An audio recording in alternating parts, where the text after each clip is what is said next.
C'est pendant la belle saison que vous risquez le plus de croiser des chevaux sur la route. C'est donc le bon moment pour rappeler les règles que doivent suivre les cavaliers, mais aussi les obligations des autres usagers en présence de chevaux.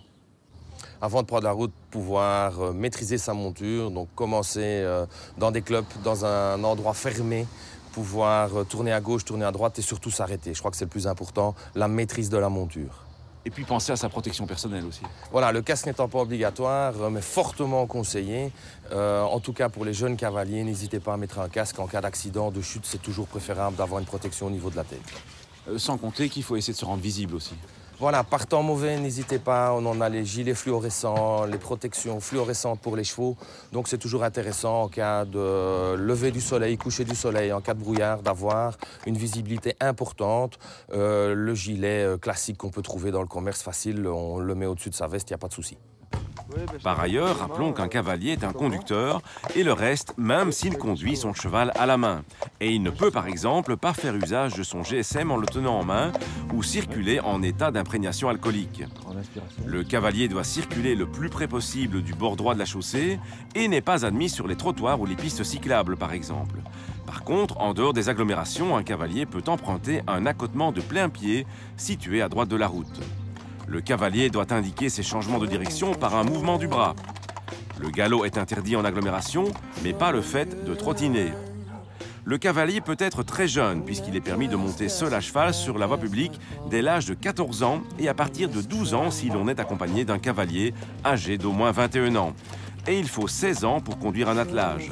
Et les autres usagers, quelles sont leurs obligations ? Le cheval est un animal peureux. Le bruit va l'effrayer. Si jamais vous croisez un cheval et qui prend peur, vous pouvez couper le moteur sans souci.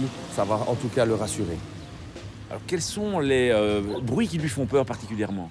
Bien sûr, on a le chien qui va aboyer, le démarrage de tondeuse, la moto. En règle générale, ces différents bruits vont l'effrayer fortement. Simplement, couper, tenir le chien en laisse, couper le moteur. À ce moment-là, on n'aura plus de problème. Enfin, rappelons qu'un automobiliste ne peut couper un groupe de chevaux. Les groupes de plus de 10 cavaliers peuvent d'ailleurs être accompagnés d'un chef de groupe âgé de plus de 21 ans. Celui-ci peut immobiliser le trafic au carrefour sans feu pour arrêter la circulation. Au contraire d'une automobile, le cavalier ne dispose pas d'un frein ou d'une clé de contact pour maîtriser son cheval. Voilà pourquoi on demande des autres usagers un comportement qui n'est pas de nature à effrayer la plus belle conquête de l'homme. A l'inverse, on demande aussi au cavalier de ne pas s'aventurer sur la route avec un animal qu'il ne maîtrise pas assez. À la question de la semaine dernière, il fallait répondre qu'en voiture, un enfant doit être attaché dans un siège enfant tant qu'il n'a pas plus de 1,35 m. À gagner cette semaine, un trolley de voyage. La question, le port du casque pour les cavaliers est obligatoire, obligatoire pour les moins de 18 ans ou facultatif mais fortement recommandé. Soit vous téléphonez au 0905 56 493, soit vous envoyez un SMS au 6020 en tapant contact 1, 2 ou 3.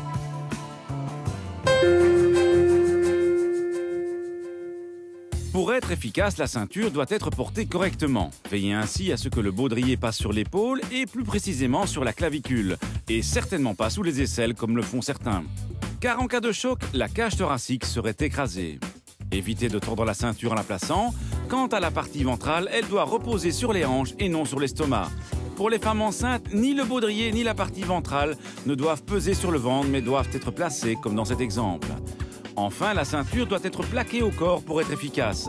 Évitez donc de porter un gros anorak par exemple, ou de donner intentionnellement du mou à la ceinture comme certains le font. Bonne route et à la semaine prochaine!